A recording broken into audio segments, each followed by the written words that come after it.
Good. Okay.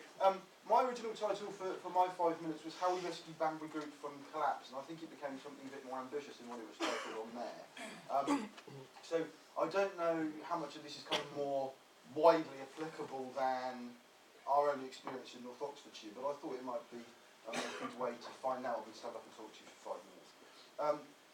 So, fairly typical problem for a small group in a relatively rural area.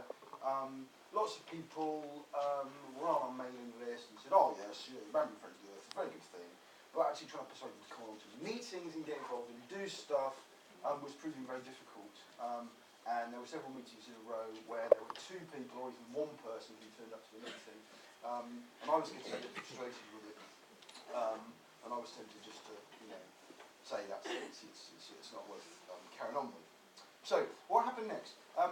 One of the members who, like a lot of members, does 101 other things. She runs a local guide group and all sorts of things. But she said, look, although I can't be involved regularly, I'm happy to just sit down with you and throw some ideas around.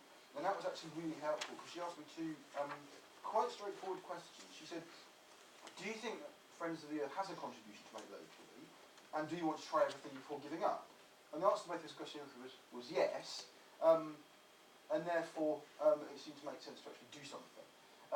So what we did, and I'll explain in a minute why we went around it this way, we actually cancelled the meetings for a few months. And we went for a mini relaunch in September.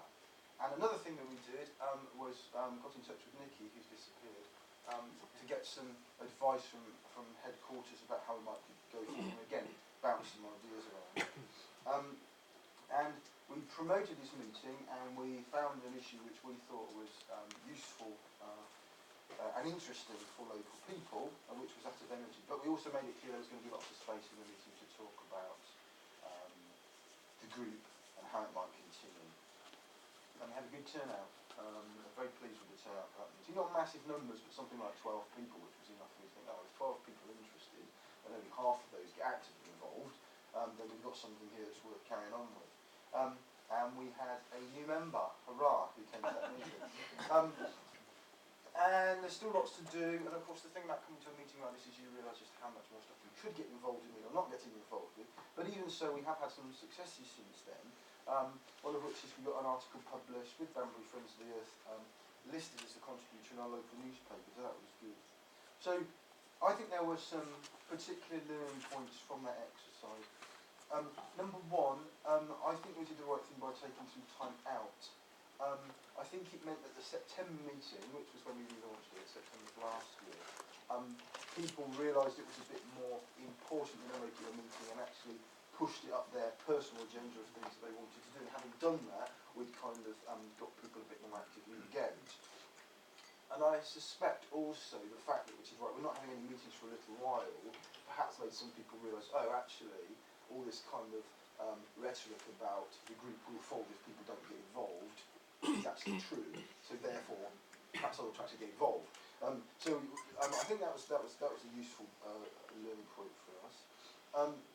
Secondly, the help from HQ was valuable, was appreciated.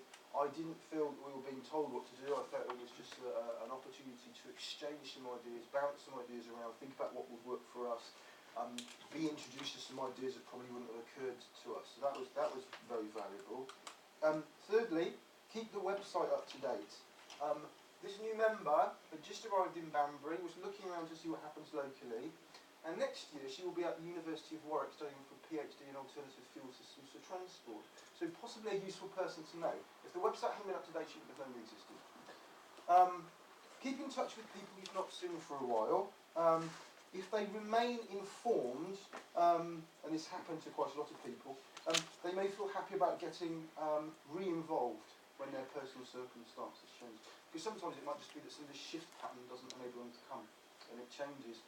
And because they know what the group's been doing whilst they haven't been involved, they're more willing to get involved. Talk to people about what they want to do, and reflect that in what you're doing. And finally, very slowly in the first session, this was just a note to myself, but it might be valuable to other people as well. Don't listen to the inner skeptic. There's sometimes the skeptic is wrong. Thank you.